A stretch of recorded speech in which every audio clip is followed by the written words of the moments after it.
Good afternoon, Hampton Roads, and good afternoon, everyone who is within this listening area. And I'm also recording this broadcast on my YouTube Live. My name is Drew Nickell. That's Drewnickell, and I'm filling in for Nora today on her show. She asked me to fill in for her because she's doing another project this afternoon, and she will be back next Thursday, I assure you. So let's get on with today's program. One of the things I'm going to be talking about today, of course, is the election, the presumptive election. And it is presumptive. Now, in talking about what is going on in our country today, we have to realize that when we vote for president, what we're voting for are electors from our state to represent us at the Electoral College. Now, this college is not like a university. A college is basically a collection of delegates that cast their votes within each state, and then those votes, those Electoral College votes, are certified for that state. Now, the onus to declare a winner in the presidential candidacies and in the election is not, and I want to repeat this, is not the purview of our mainstream media, whether it's the newspapers or the broadcast media on radio and television. These entities have nothing to do with the selection of the president. Now, as has been the tradition, news media outlets will often project a clear-cut winner. Now, therein lies the devil in the detail, a clear-cut winner. Think of a landslide election. You have a majority of electors in a majority of the states vote to elect the person chosen. And that electoral college vote is not certified until the state capitals, on an individual basis, certify their state's election. Now, this is a very fine point, but I want you to stay with me on this. In other words, if, say, a state like Virginia, the majority of our voters vote for the Democratic candidate, our state will send 13 electors to the Electoral College, those 13 being the 10 congressmen and 11 congressmen we have in the state, and then 2 senators. 11 plus 2 is 13, and we have 13 electoral votes. And presumably Virginia went blue, so those electors will be voting for Joe Biden. Now consider, for instance, the state, pick your state. Say the state of Alaska. That's an easy one. They have 3 electoral votes representing their 2 senators and their 1 congressman. Now, Alaska has been certified, or I should say has been confirmed as going Republican, so Donald Trump would get that state's 3 electoral votes, and so on, until you have a tally that produces a majority. Now, there's 535 congressmen. There are 50 senators. And one would think that, 435 congressmen and 100 senators, and one would think that would mean 535 electoral votes. No. In 1963, the amendment was passed that the District of Columbia would have the same representation as if they were a state. Therefore, the District of Columbia has 3 electoral votes, even though they have no senators and they have a non-voting congressional representative in the Congress. This is important because while they don't have technically representation in the Senate, the District of Columbia is able to cast electoral votes as if they were an independent state. Hence, 535 plus 3, 538. Dividing that in half, you have roughly 217 and a half. And you can't have a half a vote, so it takes, in the Congress, it takes 218 congressmen to form a majority party, and it's that from that majority party you have a Speaker of the House selected. Now, in this particular election, we know that the House was barely won by the Democrats. They had like 232, I think, at one point before this past election, and now they barely have what constitutes a congressional majority, which means they have exactly 218 Congress people right now. There will be a couple more that come their way after the final count, but the bottom line is that Republicans gain net seats in the House of Representatives, and this is going to be the slimmest majority we have seen in a House majority in quite some time. Now, why is Nancy Pelosi Speaker of the House? You can thank Paul Ryan. His weak leadership and his rhino approach to Republican politics ended up with so many people casting votes for the opposition party. The Republicans lost their majority in the House, and Nancy Pelosi was selected as Speaker for the second time in her career. But that majority is eroding. Now go over to the Senate. The two outstanding elections, both of them are in Georgia, are because Georgia requires a majority to elect their senator. In other words, when the majority is convened in the Senate, the majority of the voters in the Senate determine who will be the Senate majority leader.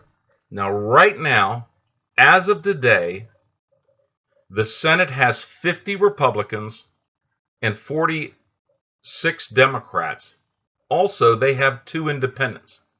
Those independents, Angus King, and there's another independent who votes with the Democrat caucus in the House.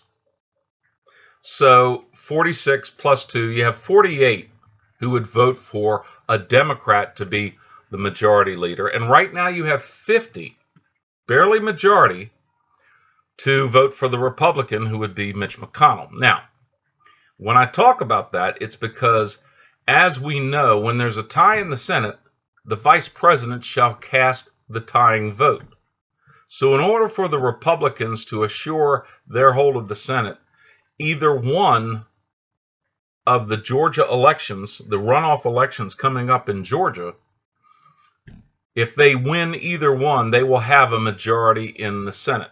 If they win both, they'll have a more comfortable majority in the Senate, a majority that, if they're unified, a Vice President Kamala Harris wouldn't be able to break the tie. This is very important because now we're getting into, what does the Senate do? The Senate confirms treaties. The Senate confirms cabinet-level appointees. And as we well know, the Senate confirms Supreme Court justices, along with other federal justices. And during the Trump administration, over 300 justices, including the 3 Supreme Court justices and other federal judgeships, have been filled by the president with the consent of the Senate, as it is described in the Constitution. The Senate shall provide advice and consent to the president on his selections. Now, if the Democrats were somehow able to capture the majority in the Senate, that would determine the direction our country goes going forward, because the presumptive nominee is a Democrat, a very weak Democrat who was barely elected, if that. And then you have a very fragile House majority. They need a Democratic Senate in order to push forth their radical agenda. So if the Republicans are able to retain the Senate, then there will be a body of government to put the brakes on Congress. And that's what the intent of the founders was. They had a lower chamber and an upper chamber, and they designed a system where the upper chamber could deflect how should I say, knee-jerk legislation. Say you have a situation come up and the Congress wants to enact this emergency legislation. The Senate is there to put the brakes on that and consider it. It's the deliberative body. And that's why historically there has been a filibuster in the Senate where any action would require 2/3 of the majority of the Senate to go along with it. That was the design of our founders, to make sure that we don't just throw in laws at a moment's notice to govern the people. Remember, our Constitution is about limiting the powers of government, not limiting the powers of the people. I want to state that again. The Constitution of the United States is written for one purpose only, and that is to put a limit on government to assure the freedom of the individual. That is unique. For instance, in our country, you are presumed to be innocent until proven guilty by a jury of your peers. The presumption is your innocence. But in many countries in the world, you have to prove your innocence. So the presumption when you're hauled before a court is that you're guilty. Now prove that you're not. A different burden of proof, but it's one that makes America very special. And other countries, like-minded countries, have copied that example. Having said that, in Georgia, as I said, they have to require a majority to elect a senator. They cannot have, say, a 49-46 split. Now, in one of the races, the Republican vote was divided between Doug Collins and the existing Congressman Loeffler, who were running for the same Senate seat. Nancy Loeffler, I believe her name is. Nancy Loeffler and Doug Collins were running for the same seat as the Democrat, a man named Warnock. His first name escapes me, but just stay with me on this.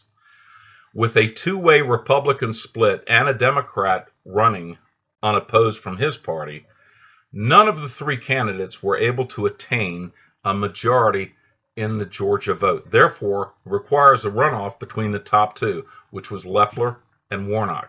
So that race will be between a Democrat and one Republican, and Doug Collins has already thrown his support behind the leading vote getter for the Republicans, Nancy Loeffler. So presumably in Georgia, you will have now a united Republican Party casting ballots in the runoff on January 5th.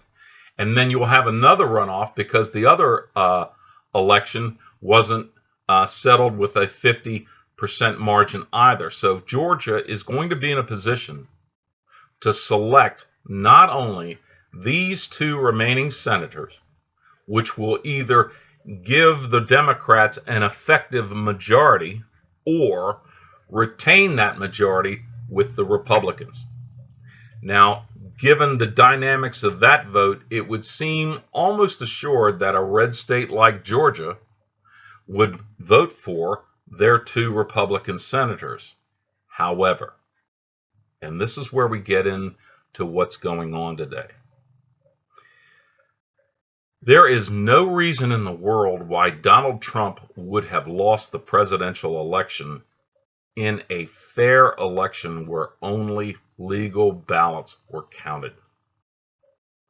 But that's the big if. And what we have now, ladies and gentlemen, is an election that is in question. Why? Number one, so many votes were sent in by mail without anyone to check whether these ballots were legal or not. That's the first problem. There wasn't any kind of verification.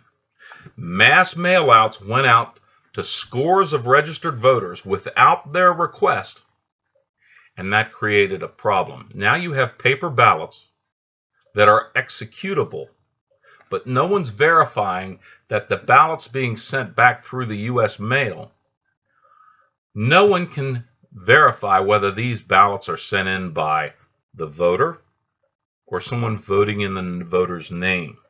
For instance, I'm married. God forbid something happens to my spouse. Under that system, she's sent a ballot after her death.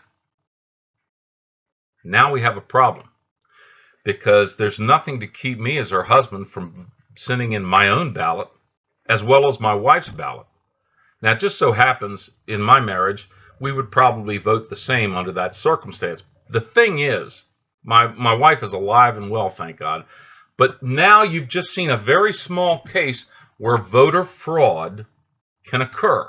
And if I send in my wife's ballot, alive or dead, in her name, and she doesn't know about it, I've cast an illegal ballot. Now, that's just our home. Let's say I decide that I really want my candidate to win an election. Well, that's not unusual. So I mail in my ballot 2 days before the election. By the time the election day doesn't roll around, they don't know that I've sent in that ballot. I go to the polls and I vote like I always do in person. I've never missed an election since 1976. But in that scenario, I have voted twice. I mailed in a ballot 2 days before the election, and I went to the polls and vote. And no one is checking to see if I voted twice. And that's the problem. Now multiply that across the country. You have states that sent out thousands and thousands of ballots that were not requested by the voter as they would request, say, in an absentee ballot scenario. Some of these ballots ended up God knows where, and truckloads of them show up on the afternoon and evening of Election Day. No one is checking these supposedly mailed ballots to see if signatures match. No one's checking these to see if the person voting is still alive or still lives in the states from which those ballots were counted. I'll give you another example. Let's say I get tired of life here in Virginia Beach and I move to my dream place on the Outer Banks of North Carolina. I am no longer eligible to vote in Virginia because I've become a North Carolina resident, and I would have to vote in their election. Keep in mind, presidential elections are not one election, there are 50 elections, one in each state. Well, and the district, so 51. Now, what we see now in this scenario is we have now voted, say, in Virginia and in North Carolina. If I registered to vote in North Carolina and didn't bother telling the state of Virginia that I have now left, there are scores of ballots being sent, particularly in Nevada, by people who no longer live in Nevada. Therein lies the problem. Some 6,000 ballots, as I understand, cast in Nevada were cast either by people who are no longer alive or no longer a resident of that state. So you have another problem with mail-in balloting. Then there's the issue of ballots being cast after the fact. Now, a judge in Pennsylvania ruled that Pennsylvania would have up to 3 days following the November 3rd election for postmarked ballots to come in. In other words, effectively, that judge extended Pennsylvania's election day by 3 days, because if ballots postmarked the 8th are acceptable under the judge's ruling, in effect, Pennsylvania got 3 more days to decide the election than the rest of the states. Now, the Justice Samuel Alito put a stop to that real quick, because that is unconstitutional. The Constitution clearly states that each state, their legislatures, in other words, the Virginia General Assembly, the Maryland General Assembly, the Pennsylvania General Assembly, along with their concurrent House, decides on the methods by which these electors are sent in for a presidential election. Now, the Pennsylvania legislature, which is predominantly Republican, said that all votes must be cast in Pennsylvania by polls closing on election night. That would be, I think, 7 or 8 o'clock in Pennsylvania. No ballots after that. But this judge overruled the Pennsylvania legislature and effectively wrote his own law saying, yeah, but we're going to go ahead and extend that 3 days. Problem number one. Now you have scores of votes that came in after the deadline that were put as part of Pennsylvania's projected total. There's only one problem. According to the order that was sent by Justice Alito in the name of the Supreme Court, all ballots coming in after Election Day had to be separated out and not part of the official count of Pennsylvania. Only problem is that order came 2 days after the election, so heaven knows how many of those ballots which came in after the election in the Keystone State were counted as part of the total. Are you seeing a pattern here? In state after state after state, Democrats have gamed the system. They've gamed it. They've rigged it. Now, I was a little wary about an experience my mother had back in the 2008 election. And my mother's, she's since passed. But she remembers going in to cast a ballot for John McCain, and right in front of her eyes, now in those days we had touchscreen voting in Virginia. We didn't have a paper ballot that you actually filled out and it was sent through a scanner. You had a touchscreen vote where you touched the candidate of your choice. 3 times she attempted to cast a ballot for McCain and Palin, and right in front of her eyes, the vote was switched to Obama-Biden. She complained. They sent her to another machine. 3 different machines did that to her vote right in front of her eyes. And she never was able to cast her vote the way she intended to. Those touchscreen machines, which are also used across the country, were developed by a company called Dominion Software. And this company has it programmed into the software that a percentage of Republican votes will be machine switched to Democrat. Out of Michigan's 90 counties, 47 of those counties use this software that was developed by Dominion Systems, which routinely takes Republican votes and switches them to Democrat votes. And this happened in one county. There were 6,000 votes that were electronically switched from Trump to Biden because of this software. And 47 of the Michigan's 90 counties use this software to tabulate votes. So if in Nevada, dead people and non-resident people are voting, if in Pennsylvania, ballots that were received after Election Day are counted as part of the total, if, as in Michigan and other states, the software used to tally these votes is surreptitiously switching votes for Trump to votes for Biden, now you can see a nationwide problem.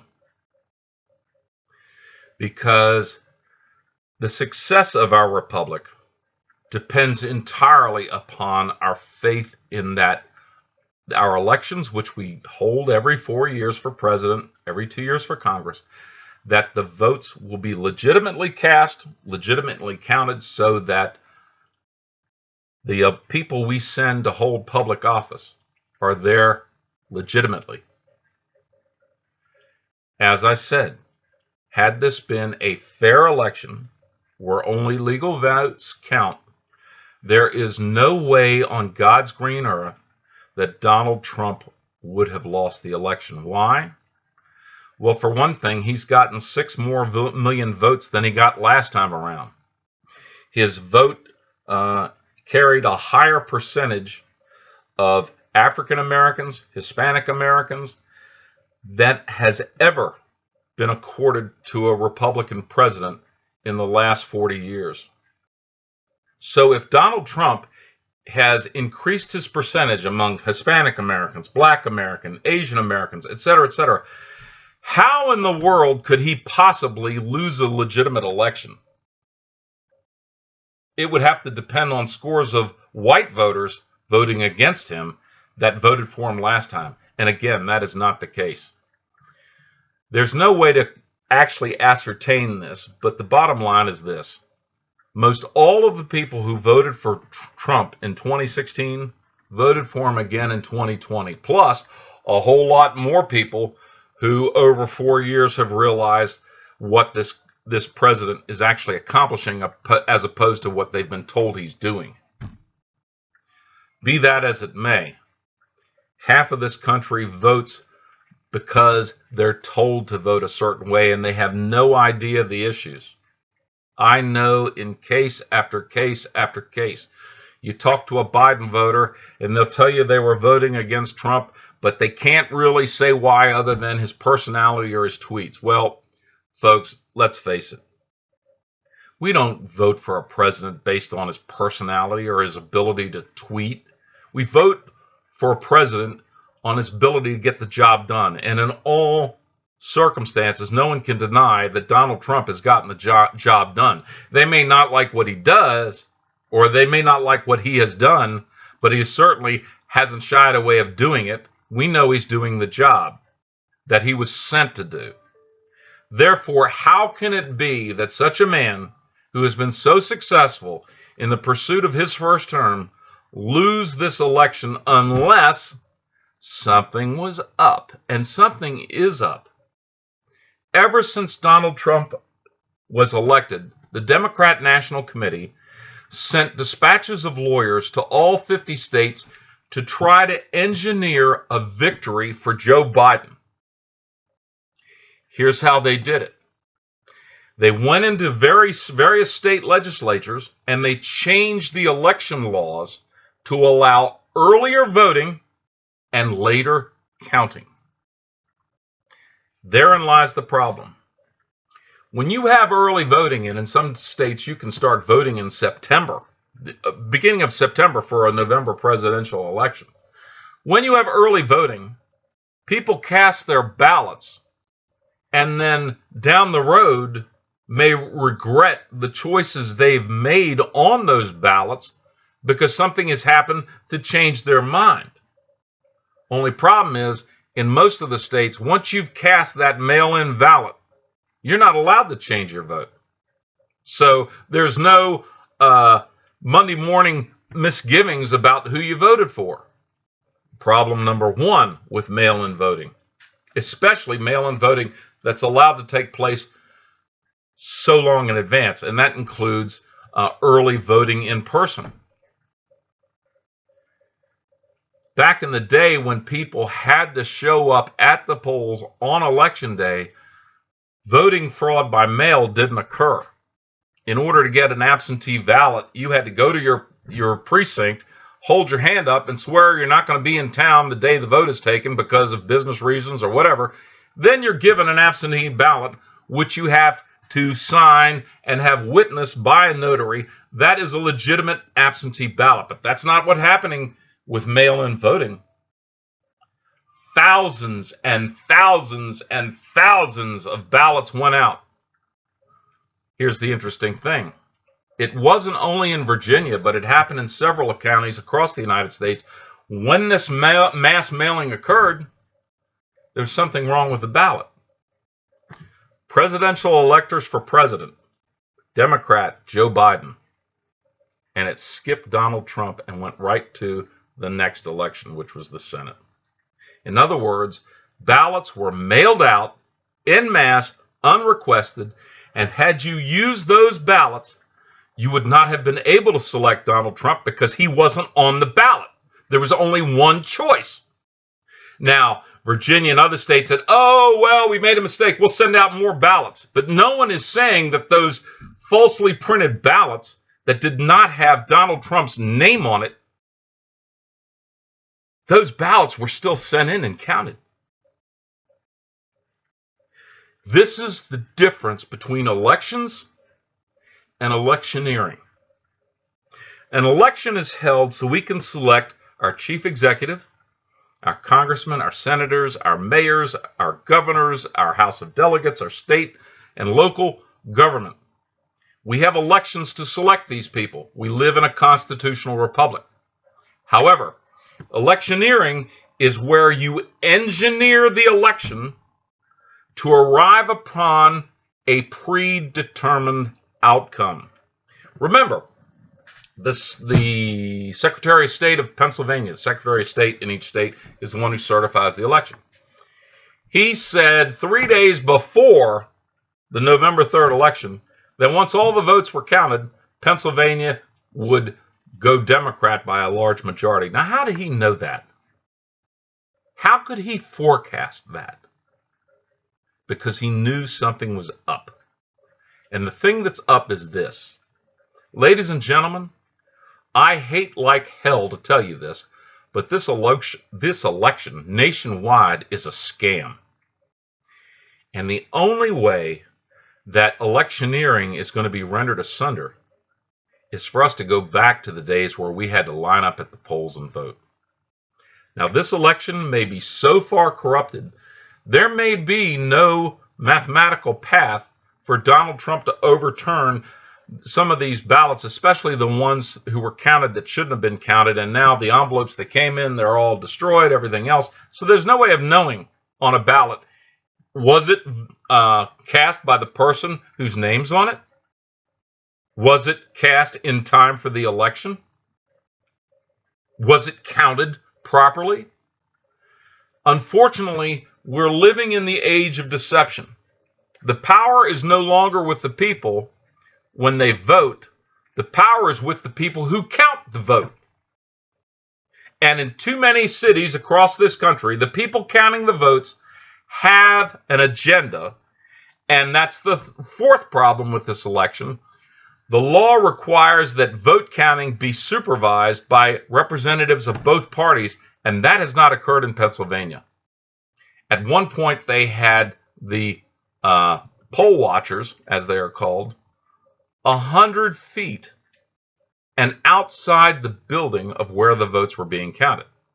The court stepped in and says, oh, you have to let them within 6 feet. So what they did was they brought the poll watchers in, then they moved the machines and the counting stations further back so nobody can see what's happening. Nobody can read these ballots from 50 feet away. And if you don't believe me, pull out a piece of paper, a typed letter, put it on your driveway, walk to 40 feet down your driveway and see how well you can read it. That's what's going on in these states that are blocking these poll watchers.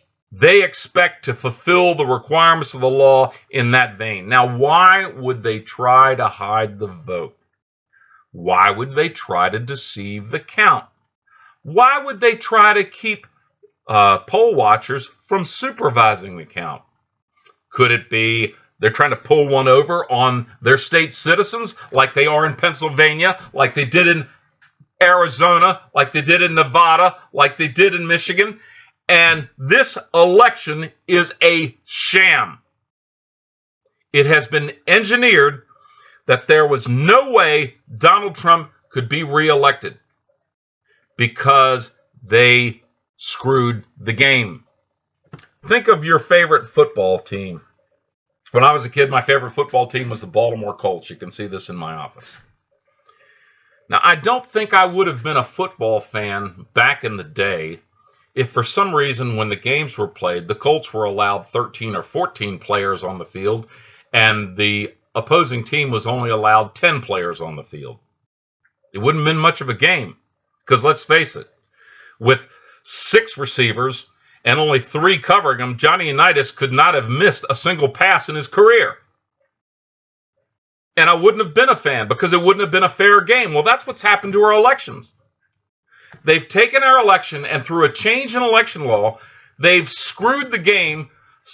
And if they get a Republican majority, if they get a Democrat majority in the Senate, they'll permanently screw the game because they're not going to allow the Electoral College to continue. Now, I have a very good friend of mine who I went to college with, and she is a vehement supporter of the popular vote. Get rid of the Electoral College, just do it by majority vote. Well, there's a problem with that. If we ever get rid of the Electoral College and have a vote by majority, Majority vote getter gets the election.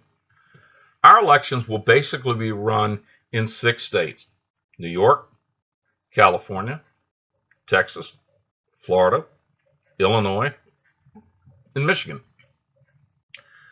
Those are the largest populated states. Those 6 states would be the only states that politicians would campaign in, and those 6 states would be the only states that would determine who would be the president by virtue of their larger populations. In other words, if you live in Idaho, if you live in North Dakota, you live in Alabama, you live in Mississippi, you live in New Hampshire, etc., you don't get to choose who's president because it's straight majority rule, and too bad for you. Is that what we want? Because I'm going to tell you something. Look at the people that California sends to their executive mansion. Look at that Governor Cuomo up in New York, who's responsible for thousands and thousands and thousands of COVID deaths because of his policies, sending COVID patients to nursing homes.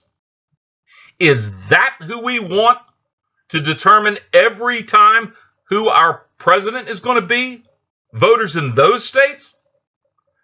Some of the best friends I have are from New York, and they moved to Virginia Beach partially because of the taxes are so high in New York. But I got to tell you, even they recognize that a majority of their home state votes for morons like Cuomo, and that's how they get bad government.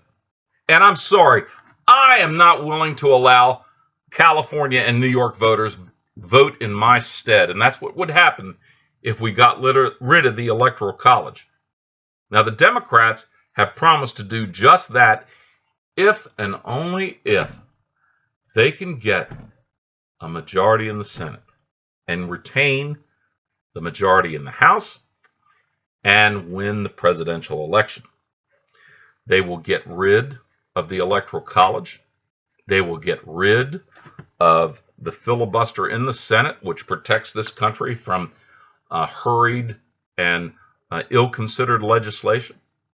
And they'll pack the Supreme Court in such a way to guarantee a liberal majority on that court. Now, Franklin Roosevelt, as you know, tried to do that in 1937. And even his own party says, hey, FDR, you're making a big mistake here. And it didn't happen. But the Senate is one senator away from making that happen, because all they need is 2 more Democrats. They need to win both of those Georgia elections, and then Kamala Harris will break the tie, and that will end the filibuster. It will end the Supreme Court as far as having 9 justices. It will be packed so that there will be as many as 15 justices, guaranteeing a liberal majority, and they will get rid of the Electoral College and make future elections impossible for any Republican to win. In order to ensure that that does happen, they are also advocating statehood for both Puerto Rico and the District of Columbia, which will add 2 senators each from those areas, so that then you will have 4 senators almost guaranteed to be a Democrat each and every election. And that's why they want to make the District of Columbia and the island of Puerto Rico a state afforded those senators, because that will lock the Senate as Democrat for perpetuity, forever. That's what's on the line in Georgia on January 5th. Because if Georgia citizens screw up and send those Democrats to represent them in the Senate, our country as we know it will die, because we won't be a representative democracy anymore. Most of the states will have no say in presidential elections. The Senate will go along with whatever the House wants to do, and there will be no check and balance, especially with a weak Joe Biden as president, because Joe Biden doesn't know a vote from a hole in the ground, to be honest with you. The man is senile, he's weak, and he's not honest either. Take those three things together and you have a weakened president. Why do you think Nancy Pelosi was looking into how to apply the 25th Amendment? She wasn't trying to get rid of Trump. She just sees the very good possibility that they have to do something about Biden. That's why she was studying this 25th Amendment issue, how to remove a sitting president. She's trying to discover a way that Congress could do that. However, again, the Constitution provides for the removal of a president in the event that he's too ill to continue with his job. And it takes a majority of cabinet officials, along with the Senate and the House, to forcibly remove a president due to his inability to perform the duties in the event the president doesn't want to leave office. That's never happened before, but they wanted to make sure that something was in place to take care of that situation, and it's been done. But anybody who thinks that Donald Trump is not going to leave if the election becomes official and Biden's elected president, again, they're listening to CNN, they're listening to MSNBC, and they're listening to basically what amounts to is a load of bull crap. Once Trump is assured that this election was fairly given to Biden, he'll leave. But why should he concede in light of all of this corruption of the election? Because let me tell you something, ladies and gentlemen. Anybody who can look you in the eye and tell you that either candidate won fairly is lying or they're ill-informed. They're lying or they're ill-informed. Because the truth of the matter is, this election has gotten so screwed up with changing election laws and subjective vote balloting and counting by nefarious individuals, both those in charge of the count as well as the ones doing counting. Too many of them have an agenda that they're going to pursue, which is why in so many states, Republican ballots are now being disqualified to pump up the total of Democratic votes. Now, I'm 62 years old. The next time we have an election, I'll be 66. Regardless of whether I live to be 66 and vote in that election or live to be 90.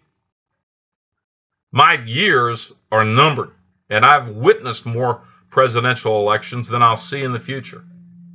But I've always believed in my heart of hearts that somehow, some way, right would justify and certify an election over the might of partisans, and that our elected leaders are there legitimately. I can't say that anymore.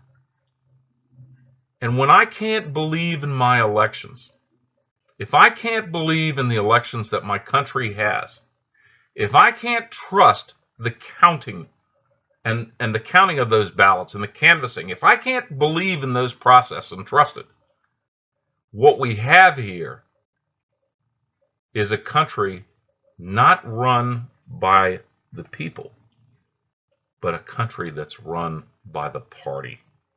And that party is the Democrat Party. Donald Trump's own Justice Department has reluctantly even investigated any allegations of voter fraud. Why? Because if the situation was reversed, you can better believe all those Washington lawyers would be on it like a hot tamale. They have been in D.C. for years. They're part of the deep state. They don't want Donald Trump to be reelected for the simple reason that that swamp is what kept them fat, happy, and well paid. And he threatens to do away with that swamp. They can't have that. And that's why the FBI and the CIA and the National Security Administration and the Defense Department have all conspired to cause this president's presidency to go into upheaval. He's just had to fire the defense director, the Secretary of Defense. Why? Because that Secretary of Defense had already written a letter saying he was going to resign if Trump was reelected. What the hell kind of Secretary of Defense, a member of the cabinet, says, I'm going to leave if you win reelection? That shows you how corrupt the deep state of Washington, D.C. is. You show me a person in Northern Virginia, in the suburbs of Maryland, in the District of Columbia, and I'll show you a person that one way or the other probably depends on a large fat government for their paycheck. And that's why all those people vote Democrat. That's what turned Maryland and Virginia into decidedly blue states. It was the people living in and around the district that vote Democrat because, let's face it, government is the factory, if you will, of the district. It's a mill town for government. And if you believe in working for the government and enjoying a career where you're really not held to account, and all you have to do is keep your nose clean to get first-class benefits and first-class retirement, you're going to keep voting for those Democrats time after time because, let's face it, the Democrat Party is the meal ticket of large government, meaning large government employees. That's why the post office is complicit in the fraud taking place in Philadelphia and in Michigan. There have been sworn affidavits by postal employees that have basically been directed to backdate the receipt as much as 3 days prior to the actual receipt in putting that cancellation stamp on a ballot. Ladies and gentlemen, that's mail fraud. That's punishable in federal prison for 10 years per count. That degree of mail fraud, and it is happening across the country because of electioneering. The Democrats know that they cannot win an election legitimately. They cannot win an election based on the balloting. So what they have to do is change how we cast the ballots. Make early voting in person more accessible. Make mail-in balloting the rule rather than exception. Use coronavirus as an excuse to try to dissuade people from going to the polls and extend the deadline of those polls for 3 days past the election. And what do you got when you throw all of that together? You've got massive, hundreds of thousands of ballots across this country that were cast illegitimately, that were cast illegally. In one case, at 4 a.m. on the following morning, this is November 4th, 23,000 ballots arrived in Philadelphia County, Pennsylvania. And every single one of those ballots that arrived the next morning, 23,000 ballots, and they all had one thing in common. All of those ballots selected Joe Biden as president. Now, I don't care what part of the country you go in. 23,000 ballots, there is no way those ballots would all be for one candidate unless something was up. And something is up in Arizona, in Nevada, in Pennsylvania, in Michigan, in Wisconsin, and I could go on and on and on how this election has been jerry-rigged to deny President Trump a second term and to deny the Republicans a majority in the Senate. The Democrats have been working on this for 4 years. And if we allow them to pull it off, we will never have a fair election in the future of this country. And those who want to pull our country asunder will be in charge in perpetuity. And there's nothing that we're going to be able to do. You get a Democrat majority in the House, a Democratic majority in the Senate, and a Democrat in the White House, and you can kiss your freedom of speech goodbye unless it's their speech. Then you'll be allowed to say it. Think of what's happened in social media, where people like myself have gotten just canceled and had their profiles erased as if they never lived. Okay? This is what's going on. It's the slow, incremental theft of our country. And if you believe in the country that I believe in, the country I was raised to believe in, you will not abide this. You will write your congressman, you will write your senator, You will get others to do the same thing, and but you need to do it quickly, because this election is ultimately going to be decided one way or another in the next month. And if they can't come to a decision, there's also a vehicle for that goes to the House and Senate, and they look at each state, what party are most of their representatives a member of, and each state gets a vote in that case. Right now, with the 26-24 split, it's presumably the Republicans would win that scenario, but it's never gotten that far. But this election may be the last time that most of us have an opportunity to select our president, because if the Democrats get their way, people who live in smaller states are going to have no say as to who is president of the United States. You see, a representative democracy depends on three things. It depends on informed voters, it depends on fair elections, and it depends on adherence to the Constitution, in our case, the Constitution of the United States. Without those three things, representative democracy dies, and what replaces it is a dictatorship, and that's what they want.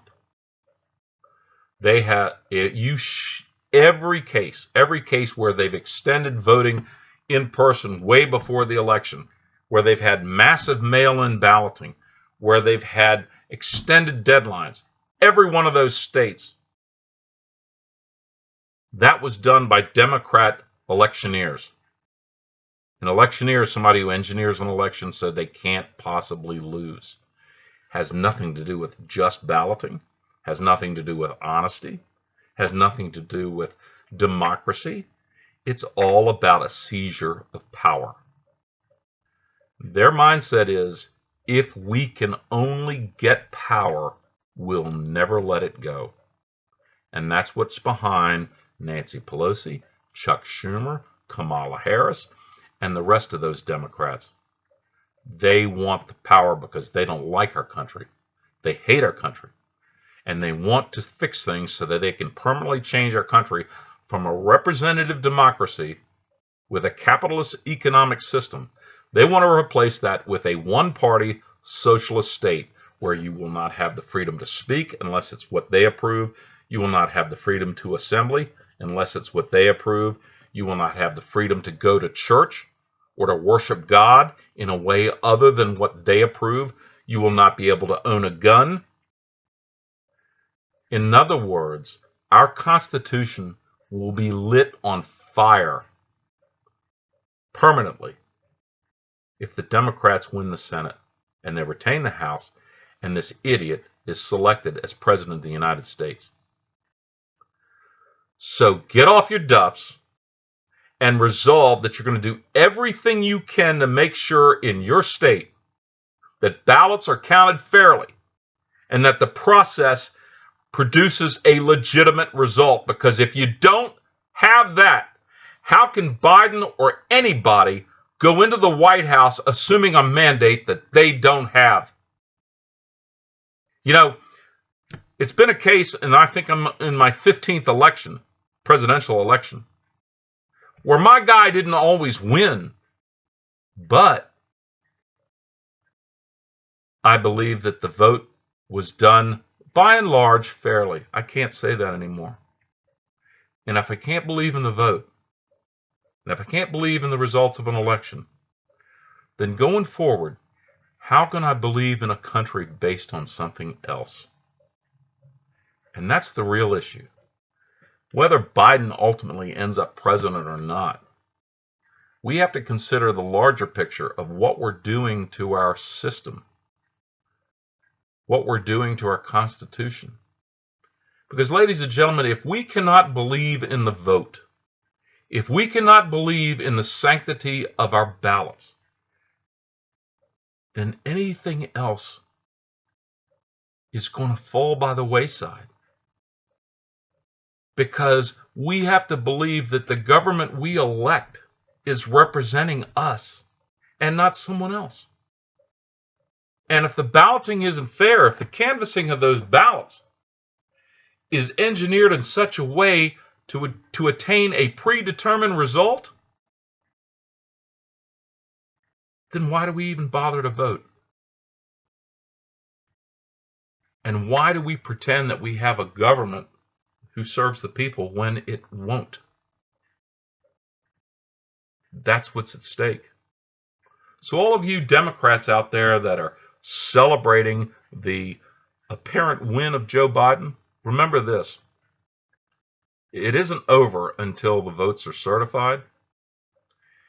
And you better hope that regardless of whether Biden or Trump prevails in this, you better hope that it will be a result we can believe in, because based on what happened earlier this summer, if we end up forcing a president on the American people and we don't have the clear indication that the president was elected legitimately, then why should we obey laws?